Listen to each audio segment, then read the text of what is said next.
A Associação Brasileira de Advocacia Tributária realizou o evento ICMS-ISS Tributação Digital e a Intelecto, é claro, marcou presença. Confira os bastidores desse evento e uma entrevista exclusiva com o Dr. Eduardo Soares de Mello, professor do IBET, e o Dr. Halley Henares Neto, que é membro do Conselho Superior de Direito da FEComércio e presidente da ABAT. Eu sou a Tatiana Rockenbach e você confere tudo isso agora. Doutor Eduardo, qual a importância de se discutir sobre o ICMS e o ISS na era digital? Bem, a importância ela decorre em face dos estados do Distrito Federal, assim como os municípios, eles entenderem que é devido o imposto da sua competência tributária. Então, com o avanço da tecnologia, surgiram novos modelos de negócios entre os particulares e não obstante esse avanço crescente da tecnologia, o ordenamento jurídico, as normas, não têm acompanhado com a mesma rapidez. Então tem havido aí um descompasso, um distanciamento muito grande entre a norma e esses modelos de negócios que muitas vezes decorrem de contratos complexos. Então, em face desse distanciamento, começou a se acirrar uma briga entre estados e municípios, ambos querendo cobrar o estado ICMS, o município ISS. Por essa razão que nós promovemos um evento e, além disso, o lançamento de uma obra jurídica coletiva tratando desses modelos de negócios. Então nós temos, por exemplo, os serviços de rastreamento e monitoramento de veículos e pessoas, situação envolvendo as criptomoedas, e o objetivo disso tudo, primeiro, é levantar o debate até para, de alguma forma, influenciar o judiciário, que também acaba ficando para trás e não acompanhando essas mudanças da sociedade. Então a importância é que o contribuinte ele tenha uma maior segurança jurídica, até para ele melhor se organizar, sabendo que carga tributária específica ele vai sofrer.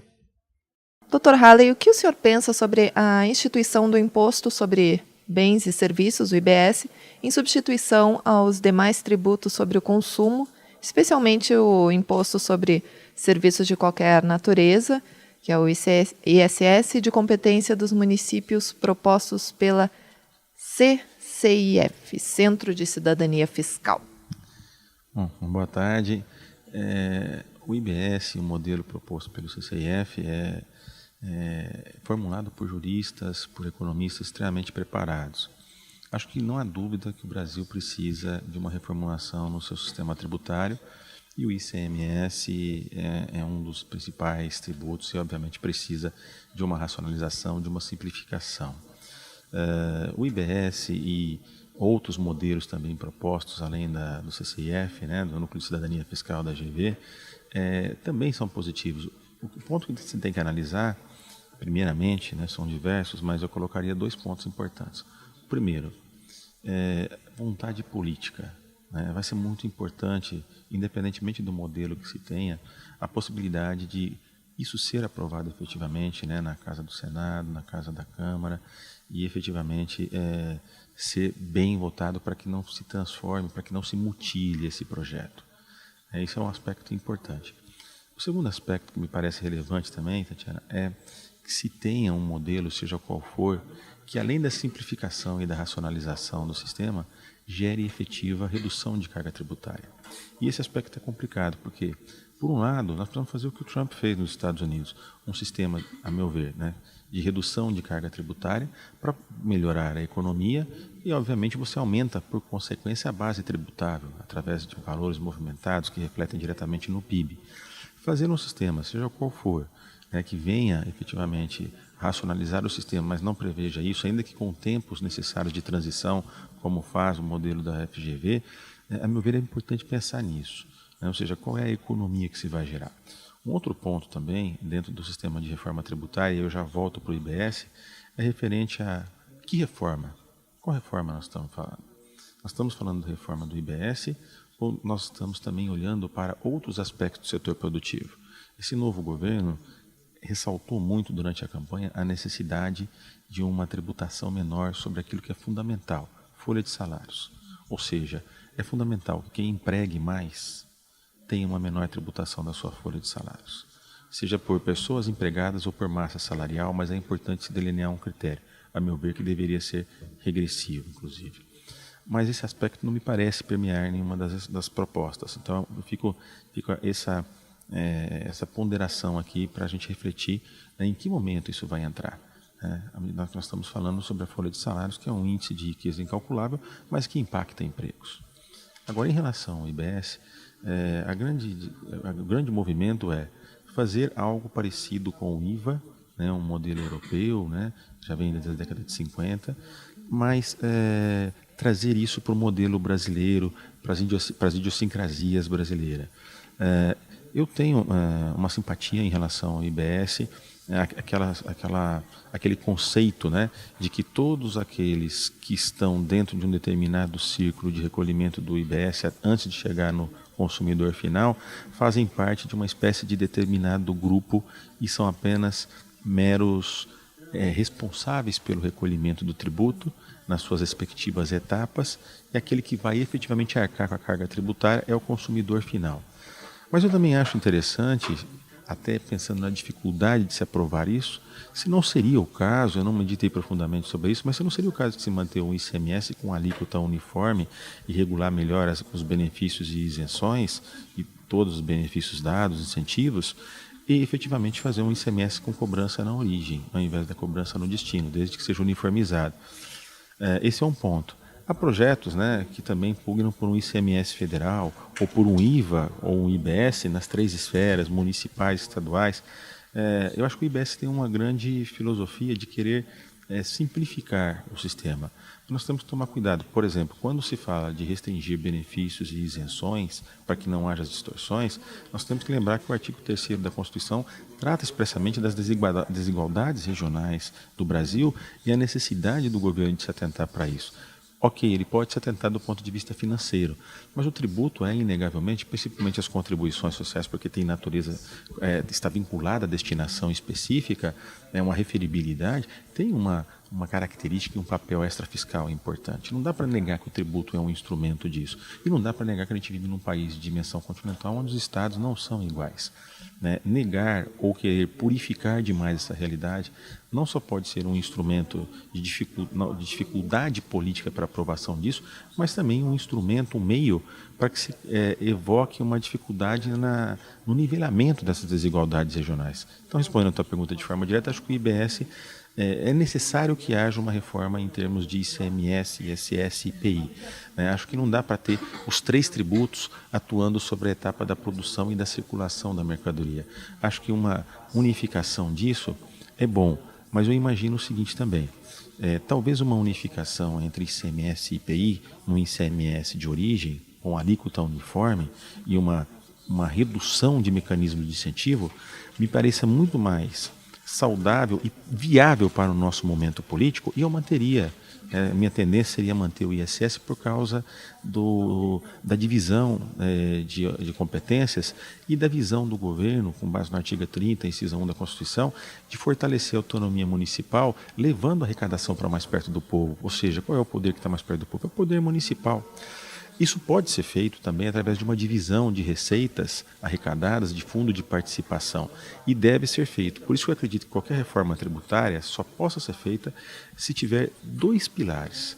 Primeiro, o que eu vou fazer com os impostos, vou reduzir, vou unir em um, como você me perguntou, e o que eu vou e como vou disciplinar, não só as regras que são de direito tributário, mas as de direito financeiro, ou seja, como vai ser disciplinada a vinculação do produto arrecadado para os municípios, estados e a União Federal, nessa ordem, porque passa-se a inverter a ordem de hoje, a União ser o ente proeminente na arrecadação, passando divisas para os estados e municípios, e tornamos, em grande medida, o município mais importante. Os municípios de pequenas cidades não conseguem viver com a sua receita do ISS, muito menos com a do IPTU, dependendo dos fundos de participação. Então não adianta também fazer uma unificação, ou uma divisão, ou uma bifurcação, de tributos, ICMS e ISS, se nós não pensarmos nas receitas especificamente, como elas vão ser divididas. Em relação ao ICMS, o que o senhor poderia comentar sobre a exclusão do ICMS da base de cálculo do PIS e da COFINS, uma vez que foi decorrido mais de um ano da publicação do acordo do STF favorável a essa exclusão, tese essa que ganha contornos preocupantes após a edição da recente solução de consulta interna 13 do COCIT, no último dia 23 de outubro, agora do ano de 2018. Esse é um assunto tormentoso, né? A pergunta já elucida a complexidade. Na realidade não era para ser complexo, porque à medida em que o Supremo decide de forma clara, bem fundamentada em mais de 100 páginas os votos que foram proferidos nessa decisão. Depois de mais de 20 anos aguardando uma decisão, houve tempo para fermentar o assunto. E a decisão é clara, e mais, ela foi publicada e gera efeitos, e os embargos que foram apostos pela Procuradoria não foram decididos, mas não têm efeito suspensivo, conforme já também sacramentou o próprio Supremo Tribunal Federal. Quer me parecer que a decisão resguarda todos os aspectos para irradiar seus efeitos normalmente. O fato da interposição dos embargos, inclusive pedindo modulação de efeitos, em nada obstaria isso, os embargos não poderão modificar a decisão e mais, a modulação de efeitos não deve ser, a rigor, pleiteada nos embargos de declaração. Já houve tempo para que ela o fosse anteriormente. Então me parece que a Fazenda nesse sentido perdeu o timing da modulação de efeitos. É bem verdade que o Supremo ainda assim poderá, de esponte própria, fazer, né, com que haja modulação de efeitos. Se houver essa modulação de efeitos, a gente tem que analisar os cenários. Acho que dificilmente essa modulação, a modulação pró-futuro, né, em relação a partir do momento em que essa decisão começa a irradiar efeito, vai abarcar contribuintes que já tinham ação ajuizada até a data do julgamento do Supremo Tribunal Federal ou até a data da publicação do acórdão. Posteriormente, para aqueles contribuintes que ajuizaram, se houver uma modulação, acredito que haverá prejudicialidade disso e provavelmente os contribuintes terão algum problema nesse sentido.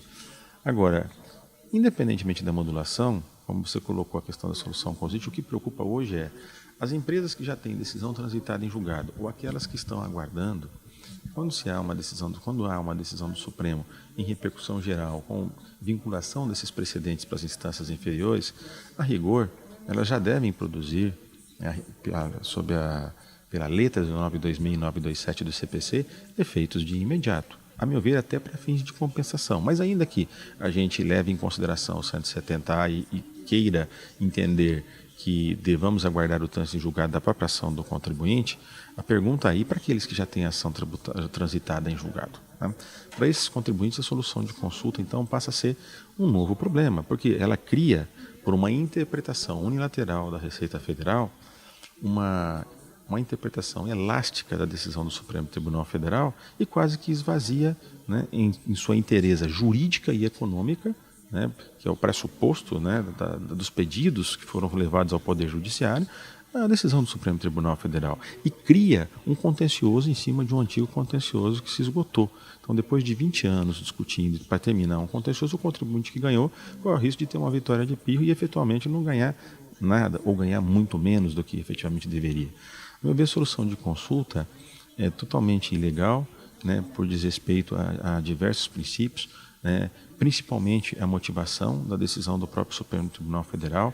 E o Supremo Tribunal Federal é muito claro quando ele decide, em vários momentos, a própria ministra Carmen Lúcia, a voto dela e de outros ministros, deixa claro, e os pedidos também foram nesse sentido, para que se exclua o ICMS da base de cálculo relativo às vendas, aquele destacado nas notas. Se a Receita Federal entende que isso não deveria ser assim, porque o que transitou em julgado é o dispositivo da decisão baseado nessas fundamentações, ela então que vá a juízo novamente para desconstituir essa decisão ou para começar a discutir uma nova decisão. Me parece que fazendo uma legislação sem nenhum respaldo, seja na norma jurídica individual ou na norma jurídica até subjetiva do Supremo Tribunal Federal, levando em conta que ela foi exarada numa repercussão geral, não deixando de levar em consideração essa norma, ou deixando de levar em consideração uma lei em sentido, uma lei expressa, né, uma norma geral e uma norma geral e subjetiva em relação a essa disposição, ela inaugura, né, na ordem jurídica uma interpretação que é só dela, através de uma solução de consulta que nem instrução normativa que nem decreto e que nem lei ordinária, a meu ver, poderia fazê-lo, porque há princípios constitucionais, como o princípio constitucional da boa-fé, o princípio constitucional da proporcionalidade, né, no seu viés adequação, né, efetivamente essa situação, a meu ver, é um desvio de finalidade do Poder Executivo ao exarar esse ato, que é um ato administrativo, ainda que de caráter geral e abstrato, mas é um ato administrativo, e de contornar por esses viés, né, a decisão do Supremo Tribunal Federal. Então, me parece que ela é extremamente, manifestamente legal, deve gerar uma insurgência grande dos contribuintes, e acredito que a Receita Federal vai rever esse posicionamento. Se não o fizer, provavelmente nós vamos ter uma enxurrada de ações discutindo novamente isso.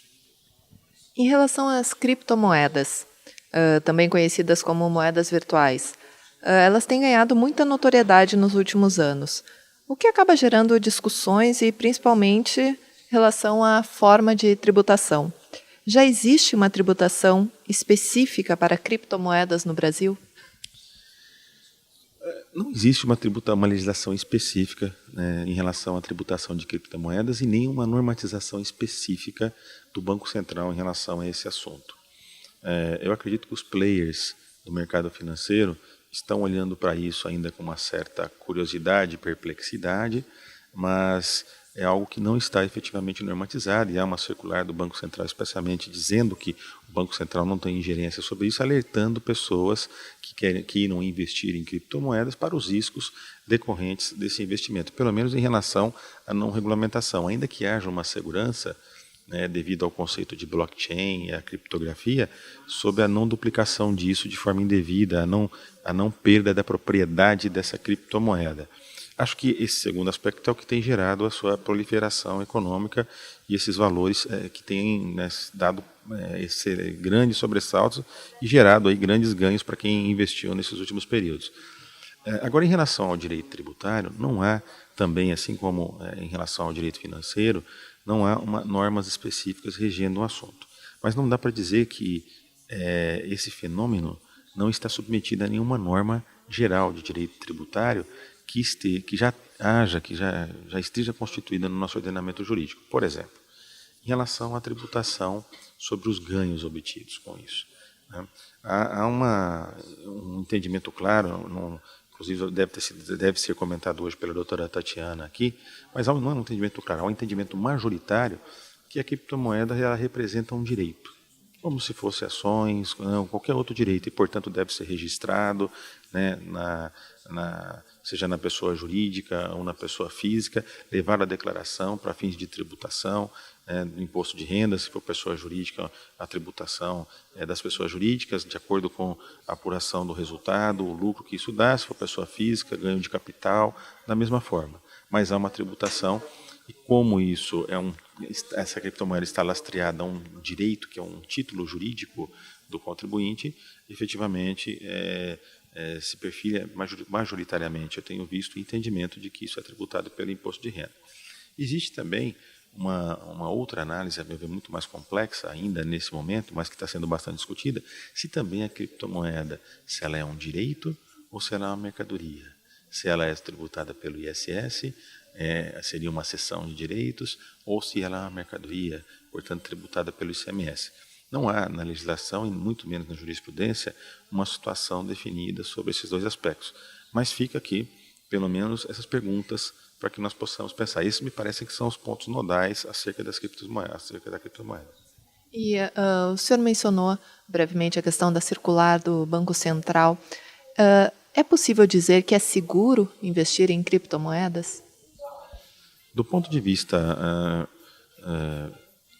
tecnológico, né, principalmente pela atuação do blockchain, né, como ele se configura, como ele se hospeda, como ele manuseia essas informações, né, dentro do conceito de blockchain, me parece que sim, que é bastante seguro. A tendência que eu vejo é que se tanto o Banco Central, pelo interesse econômico e pelo receio também do que isso pode afetar os seus próprios ativos, né, devido à volatilidade inerente ao sistema financeiro como um todo, deva começar a olhar para essas realidades para discipliná-las, seja em interesse das instituições ou em interesse dos cidadãos ou da conformação desses interesses, mas deve disciplinar. E obviamente, também do ponto de vista tributário, porque é uma manifestação de riqueza, de capacidade contributiva, e isso não pode ficar sendo uma tributação ou do IOF, ou do ICMS, ou do ISS, ou do imposto de renda. E justamente pensando no crescimento das criptomoedas, esse crescimento é preocupante para o governo de alguma forma, tanto pela questão da tributação, quanto o número de pessoas investindo em criptomoedas? Acho que é um fato, não digo preocupante, mas que se tem que prestar muita atenção. E acho que as secretarias da Fazenda e o próprio Fisco Federal tenho notícia que já tem comissões de estudo sobre isso, porque, como eu disse, são riquezas que podem ser captadas e a preocupação acho que é em buscar uma tributação adequada sobre isso, em regrar isso para não ficar uma fonte de geração de riqueza dentro do sistema financeiro que não é nem disciplinada pelo sistema financeiro. O risco que eu acho que pode haver é você deixar isso de uma forma laxa do ponto de vista jurídico e não ter um regramento entre responsabilidades, deveres, entre aquele que compra, aquele que vende e aquele que é o blockchain, que é o chamado Banco Central Digital. Então, se houver uma disciplina, eu acho que há uma tendência de segurança maior. Porém, a gente também sabe pela experiência no Brasil e no mundo disciplinar, normatizar, nem sempre significa gerar uma segurança para aquela situação. Mas eu acho que a tendência vai ser sim normatizar e também fazer uma regra tributária mais clara, e não só mais clara, mas eu acho que tenda a captar essa riqueza. Dr. Halley, muito obrigada pela sua participação aqui no Intelecto News. Muito obrigado a você.